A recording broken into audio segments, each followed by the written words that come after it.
Hello dear learners, welcome to Cricket. Today we are discussing about force and pressure.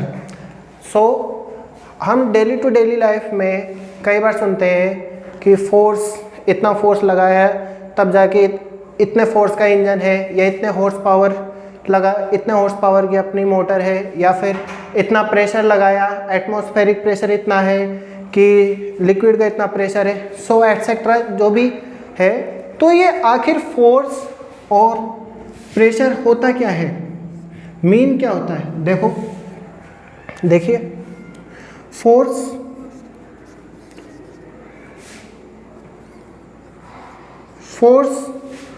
Is just a push and pull. मतलब force क्या है? Force बस एक push है और एक पुल है।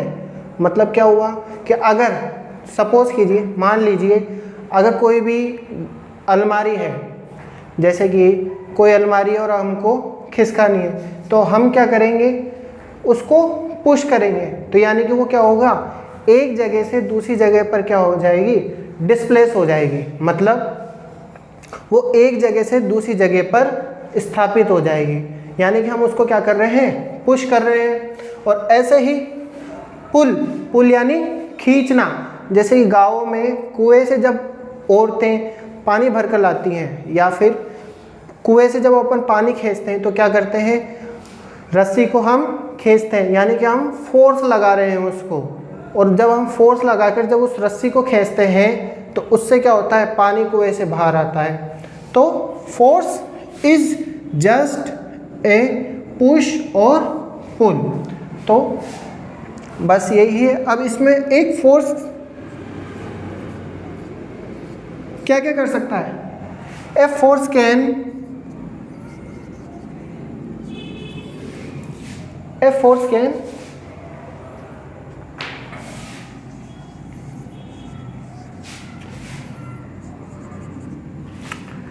move an object from its rest position।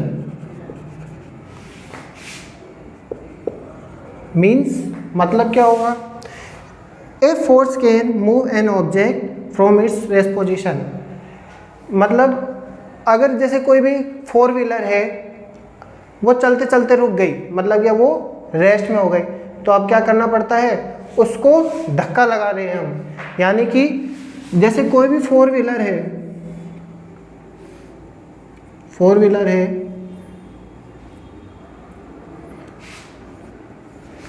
तो उसको हम क्या लगा रहे हैं, फोर्स लगा रहे हैं। तो वो क्या कर रहा है, एक जगह से दूसरी जगह डिस्प्लेस हो रहा है, यानी कि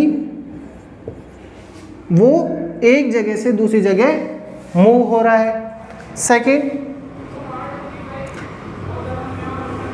a force can bring object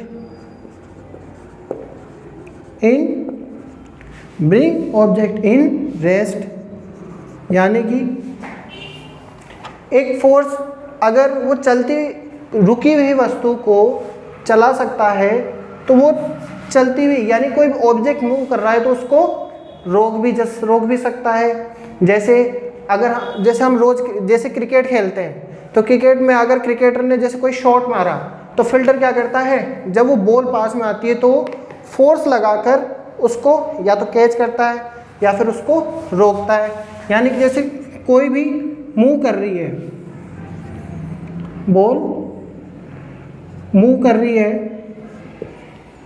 और फिर हमने इस पर क्या लगाया, फोर्स अप्लाई करा, तो ये यहाँ पर क्या आ गई, रेस्ट पोजीशन में आ गई। तो ब्रिंग ऑब्जेक्ट इन रेस्ट, यानी कि कोई भी ऑब्जेक्ट को अगर वो मूव कर रहा है तो उसको वापस रेस्ट में ला सकता है। Okay, and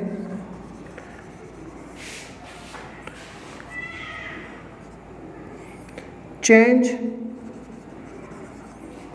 the direction of an object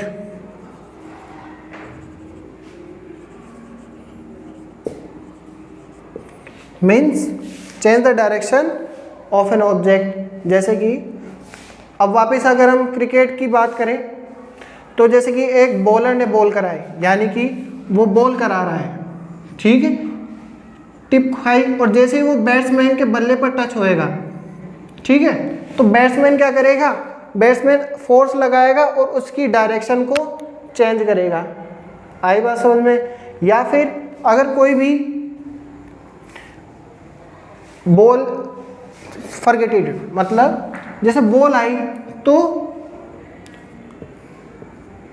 ball को डायरेक्ट, सॉरी एक मिनट,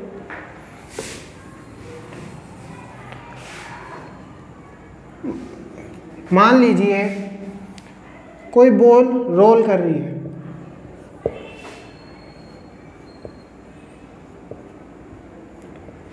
ठीक है, और सॉकर प्लेयर फुटबॉल प्लेयर होता है, वो क्या करता है, उसको किक करता है, तो वो जिस डायरेक्शन में आती रहती है, तो अगर वो इस डायरेक्शन में आ रही है और उसको किक वेस्ट में कर दिया तो वो उस डायरेक्शन में चल जाएगी। यानी कि means a force can change the direction of an object, ठीक है।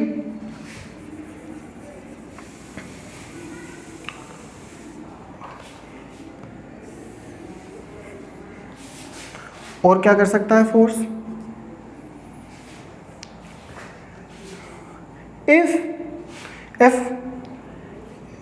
if force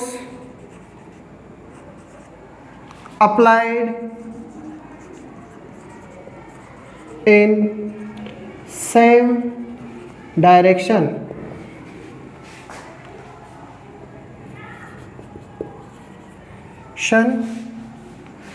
it will be added। मतलब अगर फोर्स को, जितने भी फोर्स है, अगर एक ही डायरेक्शन में लगाया जाएगा, जैसे कि कोई भारी वस्तु है, भारी ऑब्जेक्ट है, और उसको मैं क्या कर रहा हूँ, खिसका रहा हूँ, लेकिन वो खिसक नहीं रही।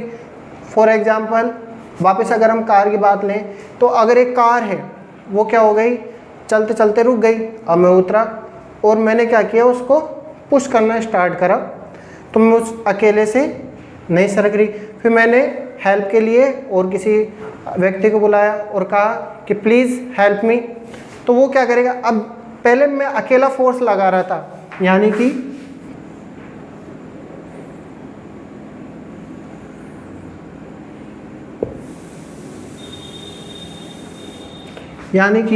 पहले मैं क्या कर रहा था, अकेला फोर्स लगा रहा था, तो वो मूव नहीं हो रहा था। लेकिन जब एक ही डायरेक्शन में एक से ज़्यादा फोर्स अप्लाई हो रहे हैं, यानी कि जब 3-4 व्यक्ति एक साथ फोर्स लगा रहे हैं, तो वो ऑब्जेक्ट क्या करेगा, मूव कर जाएगा। यानी कि जितना भी फोर्स था, मतलब कि इसका force F1, F2, F3, F4 और F5, ये F1, F2, F3, F4, F5 क्या है, ये सब यूनिट्स है F की, मतलब कि सब अलग अलग फोर्स से धक्का दे रहे हैं। तो ये सब क्या हो जाएंगे, F1 plus F2 plus F3 plus F4 plus F5, ये सब क्या हो जाएंगे, ऐड हो जाएंगे। तो ऐड होने पर जब सब एक साथ धक्का लगाएंगे तो वो कार क्या कर जाएगी, मूव कर जाएगी। ओके। और अगर हम बात करें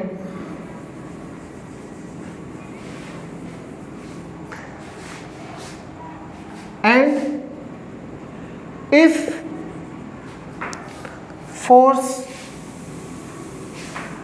forces applied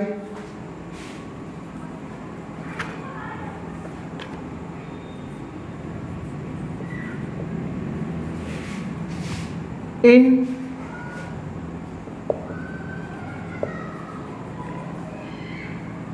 different direction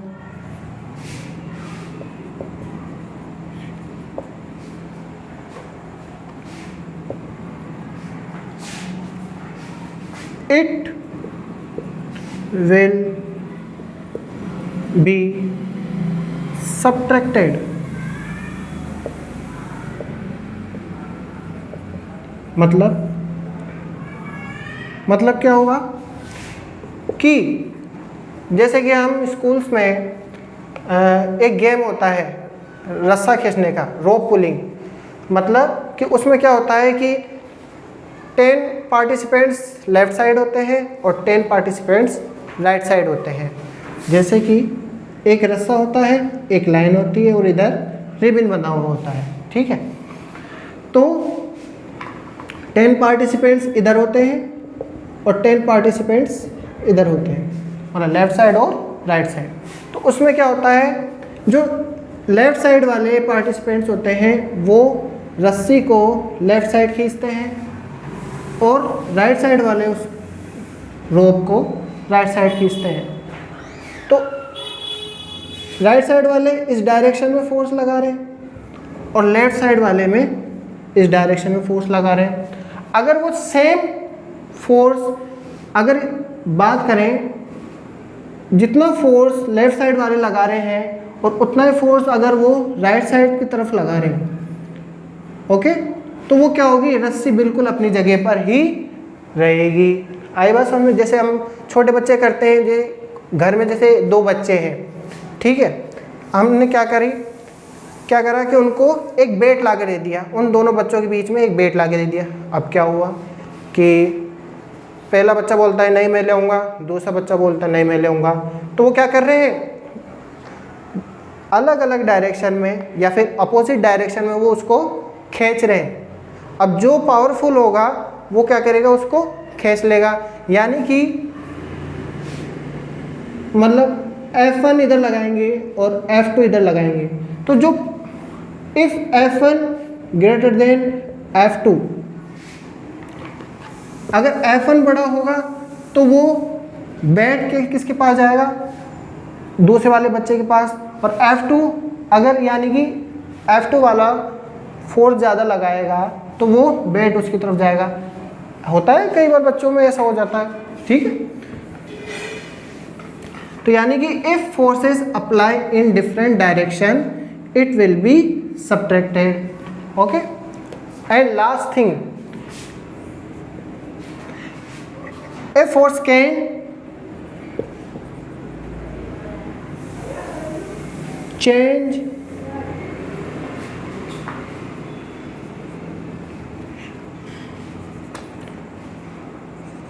shape or size of an object, means कि एक फोर्स क्या कर सकता है, a force can change shape और साइज ऑफ एन ऑब्जेक्ट, यानी किसी भी ऑब्जेक्ट को वो साइज और शेप में चेंजेस ला सकता है। जैसे कि अगर हम बैलून की बात करें, बैलून जब हम उसमें फूंक नहीं देते हैं या उसको फुलाते नहीं हैं तो वो एक श्रिंक होता है, यानी सिकड़ा हुआ सा होता है, ओके। लेकिन जब हम उसमें फूंक भर देते हैं या हवा भर देते हैं, फूंक देकर हवा भर देते हैं, तो उसमें क्या होता है, वो एक ओवल शेप यानी अंडाकार शेप का हो जाता है। तो इसमें वो शेप चेंज कैसे हुई, जब हमने इसमें हवा भरी तो इसकी जो अंदर की दीवारों पर क्या हुआ, फोर्स एक्सर्टेड हुआ, यानी फोर्स उस पर अप्लाई हुआ, जिसके कारण उसमें क्या हुआ, उसके शेप में चेंजेस आया, ओके। Do you understand? मतलब कि जब जैसे जैसे हम हवा भरते गए वैसे वैसे क्या हुआ, ये अपनी शेप बढ़ाता गया।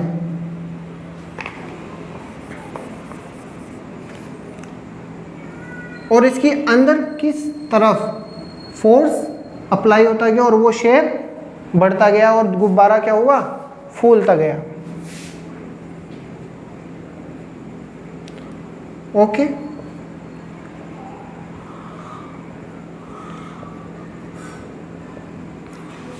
सो आप सभी समझ चुके होंगे कि एक फोर्स क्या क्या कर सकता है। Move an object from its rest position, किसी भी चलती हुई ऑब्जेक्ट या किसी भी वस्तु को क्या कर सकता है, वो चला सकता है रुकी हुई वस्तु को।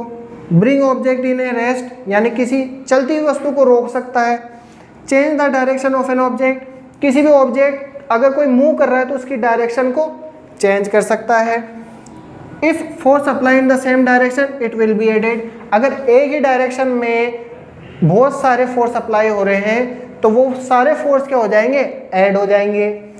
और if force apply in different direction it will be subtracted, मतलब अगर अलग अलग डायरेक्शन में फोर्स अप्लाई हो रहा है तो वो क्या हो जाएगा, सब्ट्रैक्ट हो जाएगा। ओके, और if force can change shape और साइज ऑफ एन ऑब्जेक्ट, मतलब किसी भी ऑब्जेक्ट की शेप और साइज क्या कर सकता है, चेंज कर सकता है। ओके स्टूडेंट्स, सो अब आगे हम बात करते हैं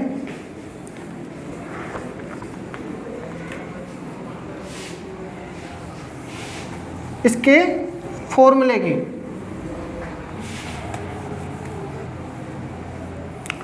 F equal to M multiply A, यहाँ पर M क्या है, A क्या है, F क्या है। देखो F बराबर यहाँ पर है फोर्स, M बराबर है मास, मास मतलब क्या होता है, द्रव्यमान, मतलब कि वो वस्तु कितनी भारी है। ओके, और A बराबर क्या होता है, एक्सेलरेशन, मतलब त्वरण। एक्सेलरेटर सुना है ना, गाड़ियों में एक्सेलरेटर दबाओ और गाड़ी स्पीड बढ़ती है। तो एक्सेलरेशन क्या होता है कि किसी भी जो स्पीड में लगातार जो चेंजेस आते हैं उसको एक्सेलरेशन बोलते हैं। ओके स्टूडेंट, तो F equal to force, M equal to mass और A इजिकल टू एक्सेलरेशन। और इसकी यूनिट क्या होती है, यूनिट क्या होती है, इसकी यूनिट होती है न्यूटन। ओके, इसकी यूनिट क्या होती है, न्यूटन होती है। और अगर हम बात करें दूसरी यूनिट की, किलोग्राम मल्टीप्लाई मीटर पर सेकेंड स्क्वायर, या फिर इसको ऐसे लिख लो, मीटर पर second square. Okay, so today, अब नेक्स्ट क्लास में हम प्रेशर के बारे में पढ़ेंगे कि आखिर प्रेशर कैसे वर्क करता है डे टू डे लाइफ में, और प्रेशर फोर्स का प्रेशर के बिहाफ में क्या इम्पैक्ट पड़ता है। Okay, thank you.